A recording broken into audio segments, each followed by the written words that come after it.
Your Steve Jones Show podcast is loading now. The Steve Jones Show podcast is sponsored by Purdy Insurance. Visit Purdy Insurance on Market Street in Sunbury or visit online at purdyinsurance.com. Jon Sauber was a witness. It's always good to have witnesses to such things to confirm what you just saw. John, welcome back. Great to have you with us. Thanks for having me on, Steve. That was a wild one. It's been a lot of wild ones here down the stretch and a wild week in back-to-back games. John, as you watch them play, whether in person or on TV, what are they showing you down the stretch? I think they're, and I know this feels, maybe it feels a bit like a cop-out, but they're showing resilience more than anything, right? Like, the on-court stuff matters too, right? They're deferring to guys other than Jalen Pickett at times, allowing him to be off the ball, maybe saves his legs a little bit, gets other guys more involved in the offense. But when things go poorly, they're not giving up. And I don't know if that was true a month ago, right? I think that was maybe a little bit evident against Wisconsin. It was evidence a little bit against Nebraska on the road. But lately that has not been the case. And I got to tell you, as I sat in the Bryce Jordan Center yesterday afternoon with about 12 minutes on the clock, I turned to Daniel Gallen, who covers Penn State as well for Lions 24/7, and I said, this game's over, right? Like, they're not coming back. And lo and behold, I was an idiot. And they came back, and I think that resilience really matters for a team that I think a lot of people left for dead a month ago. Yeah, but if you were covering Rutgers a week ago, you would have said the same thing. Yeah, right? No, exactly. Right. And honestly, if you were covering Michigan State, Iowa, you would have said the same thing. If you're covering Florida State, Miami, you would have said the same thing. If you're covering Arizona State or Arizona, you would have said the same thing. This has been a strange year for elements like this. Yeah, and I think part of it, to Penn State's benefit, is it is easier to come back when you can score in bunches, and a lot of times that's pushing the pace, but for them it's just firing a lot from deep, right? Because you can cut a 6-point lead in 2 possessions, a 9-point lead in 3 possessions, and it doesn't take all that many stops to get the whole way back. And so they're built to come back, maybe not from a pace standpoint, but from a shot a shot chart standpoint, right? The looks they want to get on the court are the kind of looks that help you come back in games like this. I will say, of all of the insanity, so to speak, of all of those games, Michigan State Iowa stands out still as the one that I still can't believe happened. But yeah, you're right. It was. I joked when they lost to Rutgers, when Penn State lost to Rutgers, I said that's the craziest comeback I've seen since Florida State came back against Miami 20 hours ago, right? Because this is happening everywhere. Before I get to other game elements, Jalen Pickett ends up being one of the final 15 for the Wooden Award. He's also in the final 5 for the Bob Cousy Award. But that's a specific guard-related. But the Wooden Award's National Player of the Year. What's your thoughts on the fact that a Penn State name is sitting there on a National Player of the Year list in basketball? It is. It's not shocking from the context of what he's done this year, but it is shocking from maybe a historical standpoint that this happened 2 years after a coaching change for a player that's only been with the program for 2 years. For a player that even a year ago I thought was really good, but I thought that was kind of the peak, right? Like, I thought really good was the high end of that.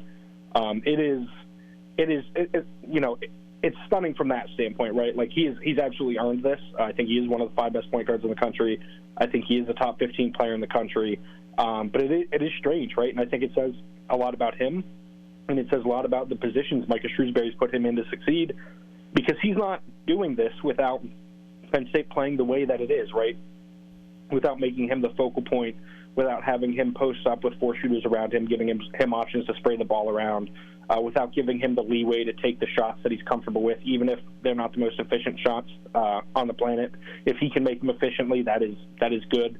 But yeah, I think it is a good sign for the state of the program that, one, that he chose Penn State over some of the schools that he did, and 2, that Micah Shrewsbury has maximized him in the way that he has, and to Pickett's credit, that he has grown as much as he over the last 2 years. In Sunday's game, I felt the strangest moment of the game was when Kevin Willard called a timeout with about 13 minutes to go, and it was because it was the first coach-called timeout of the second half. It was a long timeout. And Dick Girardi and I took off the headsets, and we looked at each other and said, what the heck did he do that for? That made no sense. And then after that, they started taking the air out of the ball. What did you think when that happened? The timeout, I'm with you. I thought the timing of it was strange, right? It didn't seem like anything was going pretty. There were a couple timeouts he took, honestly, that I thought the timing was strange. But that one stands out as, like, trying to get ahead of something, maybe to try to prevent a comeback, and instead, like you said, trying to take the air out of the ball and kind of allowing the comeback because of it. Because, as comfy as a 15-point lead might seem, it's 5 possessions. And 13 minutes is plenty of time to come back from that. As obviously Penn State proved yesterday. But, yeah, I thought it was a strange decision. Frankly, I thought it was the incorrect one at the time.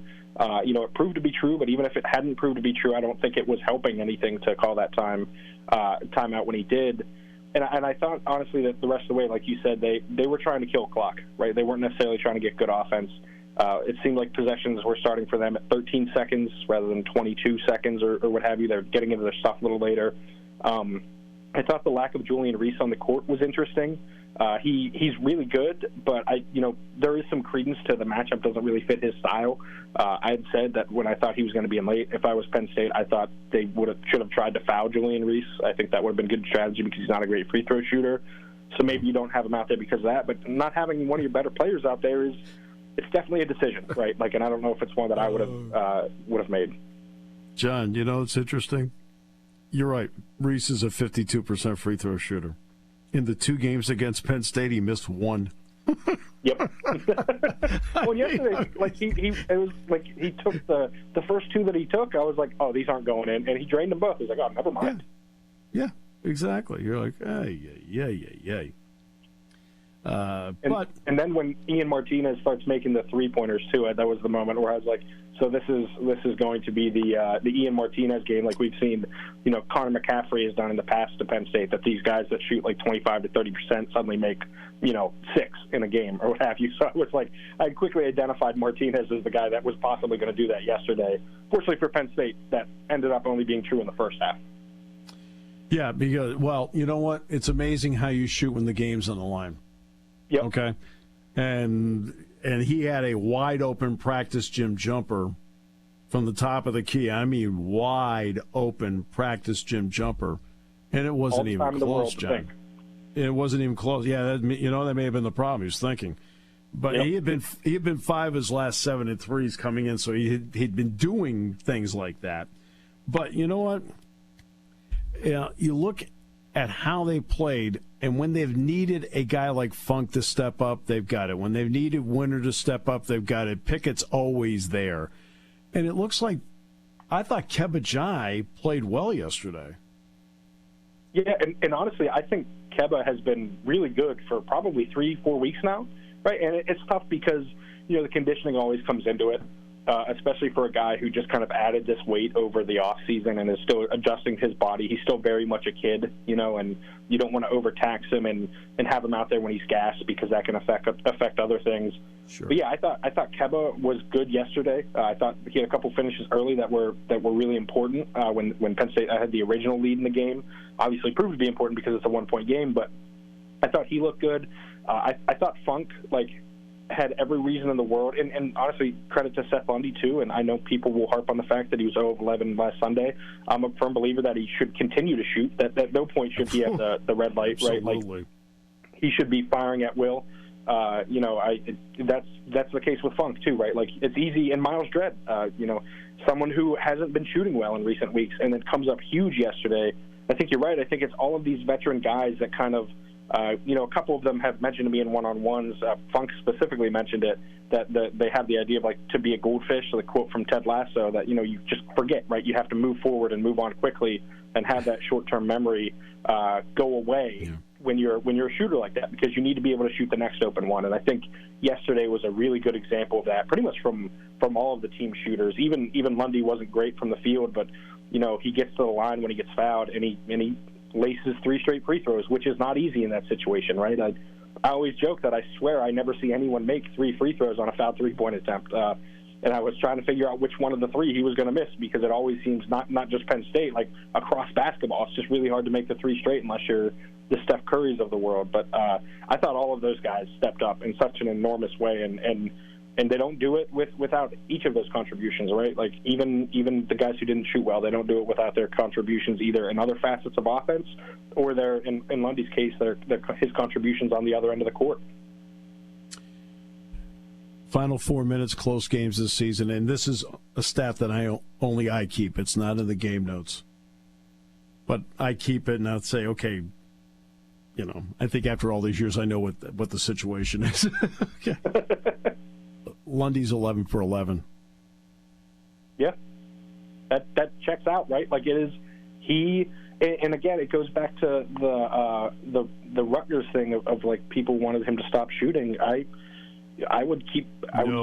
Keep right? going. He's so good at completely washing his memory clean of completely forgetting the last one, and he will take a shot that clanks off horribly, and then the next one is nothing but net, and he's confident as ever, right? And the biggest thing through all of it, and Micah has even mentioned this, is that he is still contributing defensively no matter how he's shooting, right? That's not the case across college basketball. When guys have off nights from the floor, it can affect their defense. I don't think it's impacted his defense once this year, and I think he's been one of the best players defensively in the conference. Yeah, you're right about that. I think in a conference that has Chase Audige, Caleb McConnell, and some others, Seth is among the top 10 defenders in the conference, and has been for a couple of years now. Yeah. Go ahead. I was going to say the biggest step that he took is last year you saw it with the on-ball stuff, right? Like you saw him, really locking down against guys. This year he's really taken a step off the ball. He's paying attention to rotations. He's paying attention to when he can dig down from the wing, maybe get a hand on a driving a ball handler. He can get a hand on the ball and try and strip it. He does it without fouling. He's so excellent at that. It's easier in some ways to guard one-on-one because you don't have to mentally think about anything else. It's so much harder to do that and focus on everything else at the same time, and he does both at the highest level. Your thoughts on the opening matchup in the Big Ten tournament with Illinois? I honestly think this is a Penn State win, right? It's not just that they have 2 wins over Illinois; it's that they have 2 impressive wins over Illinois. It's that Illinois doesn't shoot as well as Penn State does, and if Terrence Shannon can't get going in transition, then you can stall out their offense a little bit. Dave Danger has obviously been better, but they just this is not a team that matches up well with Penn State, right? For their sake, for Illinois' sake. I honestly think that's the case kind of the whole way through the Big Ten tournament bracket, right? They're the 10 seed, I know, but man, I don't know if they could have asked for a better draw with the teams that they're going to be facing, the 7 seed, the 3 seed, and the 2 seed with I believe it's Illinois, Northwestern, Indiana, and not necessarily in that order, but having those 3 teams as your most likely opponents, and in the case of Illinois, obviously the guaranteed opponent, that lines up really well for even a potentially a run to Saturday or Sunday for Penn State. I think this is kind of a golden opportunity to essentially get rid of all of those questions about whether or not they're going to be in the NCAA tournament. And by the way, Jaden Epps has not played the last 2 games because he got an elbow to the jaw in practice last week, and they took him to the hospital overnight. Now, it's going to be a week between the time that happened and the game on Thursday, but he has missed the last 2 games. So we'll see. No, and that'll matter. Yeah, because they've been starting Melendez instead. And look, it's going to be a week. I can't picture him not being in there, but I mean that's we'll see what Brad has to say about that. All right, always enjoyable. You do a great job covering the team. By the way, fabulous. This is the guy that broke the story on John Scott going to the Detroit Lions. Well done on that, John. Thanks, Steve. I really appreciate that. Thanks for having me on. Yeah, appreciate it, John. Thank you. Look forward to seeing you in Chicago. See you out there.